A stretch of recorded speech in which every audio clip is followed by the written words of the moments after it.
Hi, welcome back to Movies Recap. Today we will recap the story of the 2019 movie called Soldier Boy. We are in the 1940s. In the midst of World War II, Seryozha Aleshkov is hanging from a tree trunk contemplating nature, while his mother washes some clothes on the banks of a river. His older brother Petya is fishing for dinner. Suddenly, the peace is disturbed when a plane makes a dive in their direction. The woman asks the boys to hide, but Seryozha bravely uses his powerful slingshot to blow up the airship and defeat the enemy. However, when he turns around to speak to his mother and brother, they are both gone. It was actually a dream, and Sergei wakes up in the middle of the night when he hears a loud bang on the door. A lady barges in and is relieved to see the young boy alive. She tries to convince Sergei to come with her and act as his son since his mom and older brother were killed along with the partisan. But it was too late. Kraut patrols are on the way to the house. The lady forces Sergei to escape through the window and run. As he runs away, many of the houses in the village are burned down. Sergei gets lost in the dark and misty forest. When morning came, he goes by the river to hydrate, and after drinking his fill he hears some men speaking in a foreign language. He runs to the closest tree to take cover just in time for 3 Nazi soldiers making their way down the river. The Germans then starts a fire to cook some food. Meanwhile, Sergei sees a snake above his head but manages to stay quiet until the Nazis leave. The soldiers build a fire and take the opportunity to rest. After eating, they put out the fire and leave at that moment. Seryozha finally manages to get away from that tenebrous serpent. Hungry, the boy picks up one of the cans left by the men, hoping to find scraps of food. Later, Sergei continues to navigate through the forest. It's been days since he last ate, and so when he saw some berries on the ground, he didn't hesitate to eat them. Then explosions blast in the background, surprising the young boy. Later, he starts seeing things and becomes paranoid that someone is lurking behind him. But Sergei stands tall and shouts behind him that he has a rifle of a stick. He continues to move on, but exhaustion gets the best of him. The next day, a couple of Russian scouts finds him and bring him to base. The commander, who immediately requests the help of his men to feed and care for the boy. From that day forward, the boy is called by his new nickname, Sergei. A few hours have passed and the soldiers try to distract their minds by talking about their family members. Before starting a new battle, however, when they least expect it, they are surprised by a bomb in the infirmary. Each time she rubs some, he winces in pain, and so Katya agrees to draw a tank to distract and please him. When the kid starts asking questions about the front, some of the injured soldier beside him answers him politely. Soon, Kuznetsov goes to the makeshift hospital to see the condition of his men and talk with Sergei. The innocent child shares in detail what he has to go through, then starts taking an interest on the commander's medals and pistol. After being given the chance to hold the commander's pistol, he then shows off the tank on his stomach. Moments later, when the commander is on the way to the front lines, Katya asks the commander's permission if they can let the child stay. She explains that they will all take care of him, and besides, with no family to go back to, he'll end up in an orphanage. But the commander declines the request, stating that the front lines aren't a place for a child. Some of the soldiers visit Sergei in the makeshift hospital from time to time. On one occasion, they even brought him a binocular and some apples as a present. One evening, Katya shares to her fellow nurse that she can't sleep because she keeps on worrying and thinking that she'll never see Sergei again if they send him away. But she wasn't alone. Some of the soldiers feel the same. They all keep on requesting the commander to let the boy stay, since many of them grown attached to Sergei, and also, he keeps their morale up. But the commander insists the boy should leave, and for good reasons. War isn't a place for a child. The next day, the Germans advance, but the Russians manage to hold off. After the intense firefight, a soldier awaits to escort the child to the orphanage. Kuznetsov takes a seat and has a hard time breaking the news. Sergei realizes what's up and starts tearing up. The commander then hands the child a wooden pistol, and in gratitude, Sergei hugs him tight. The commander couldn't bear to let go of the child and changed his mind.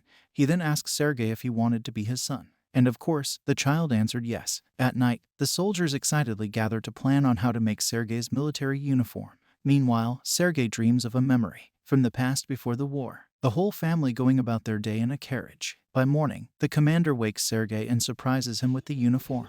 Not soon after wearing them, Sergei runs around the camp happily, and the soldiers were just as happy to see the enthusiastic kid. But then, planes are seen overhead. The German bombardments kills the mood. The Russian springs into action and takes Sergei into a foxhole in hopes of keeping him safe.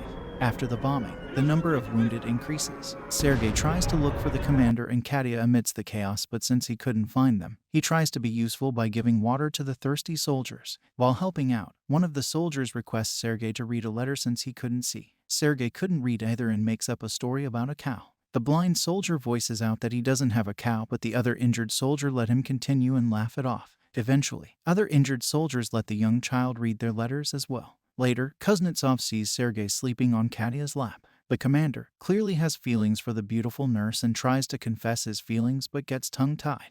Then Sergei wakes up, prompting the commander to abort the confession mission for another day. The same day, Sergei pretends to shave. Two soldiers approach him and ask if it was for a date, but Sergei simply replied that soldiers doesn't go to dates. The following day, Sergei asks if his father, the commander, if he has any errands for him. Kuznetsov orders him to deliver the letters to the front line.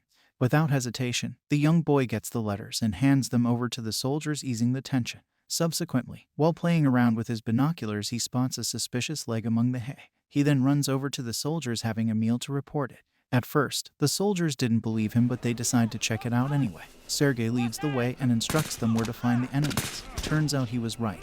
There were two Krauts hiding by the hay. The Germans tries to fight back, but the Russian overpowers them. During the confrontation, Sergei recovers a radio. Later, Kuznetsov learned of Sergei's achievement from his right-hand man. The commander is even more amazed of the child because Sergei didn't even utter a word about it. When the child enters the room, Kuznetsov excitedly shows Sergei his sealed adoption papers, making the commander his legal father. He then insists that they should share the wonderful news with Katya. Sergei drags his father towards the woods and into the riverbank. But when they arrive, Katya is talking to another man with flowers in her hand. This gave Kuznetsov the wrong idea that she was into another man, when in fact, the man with Katya was actually courting her, but she turned him down. Sergei runs over to Katya, saving her from the awkward moment with the man, and tells her that Kuznetsov is nearby. But when they turned around, the commander was no longer there. Not soon after, another firefight broke out. Sergei tries to be involved in the front lines unnecessarily by delivering bullets. An old soldier tries to convince Sergei to get to safety, but the young child is rather stubborn. And so, the old man gives an order instead, and like a true soldier, Sergei follows the command and heads to safety. When Sergei reaches the commander's dugout, he notices that they were having a hard time communicating with HQ. One of the soldiers notifies the commander that the phone lines might have been cut off. Sergei hears this and follows the line until he gets to a wounded soldier. Despite the danger, Sergei crawls towards the man and asks how to connect the lines. The soldier then teaches the young child before he breathes his last. After successfully connecting the lines, Kuznetsov was able to reach HQ and call for reinforcements. Later that night, an older soldier talks to Sergei about the star constellations in the night sky. Somehow, it leads to a conversation about love. The naive child asks what's love like, and the old man explains that it's like a person is ill when apart from a loved one. The very next day, Sergei runs over to Katya in the makeshift hospital and tells her that the commander is ill and has a head time sleeping. Immediately, Katya runs over to the commander's place to help him. Meanwhile, Sergei slips out. Katya wakes Kuznetsov and asks how he was feeling.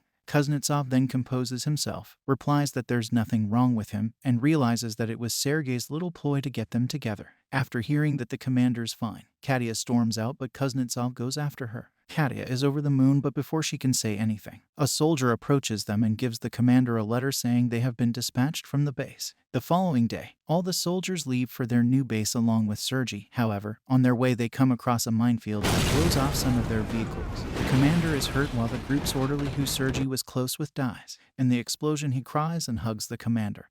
They carry the injured ones with them and continue their journey to their new base. When they finally reach the other base, they meet the commander's leader. The general, he too is impressed by the kid's ambition and congratulates the commander for having such a smart kid. The following day, their division is awarded a guard's banner, and so is the boy. He promises to save his country when the general gives him his badge. One night their base is attacked brutally, and the commander is trapped under the ruins. Sergei cries for his father and tries to save him. He calls the other soldiers, who finally bring the commander out. The next day, Sergei approaches an injured commander. His hands were hurt while trying to save the commander. The kid is now an inseparable part of the team. He doesn't have a family beside them and moves wherever they go in the war. The movie ends as the regiment is seen moving to another base. A voice in the background narrates that he even took part in the Stalingrad battle and reached Poland with the soldiers. He is currently known as the world's youngest soldier ever, and the legendary story of his bravery is now spread for the whole world to hear.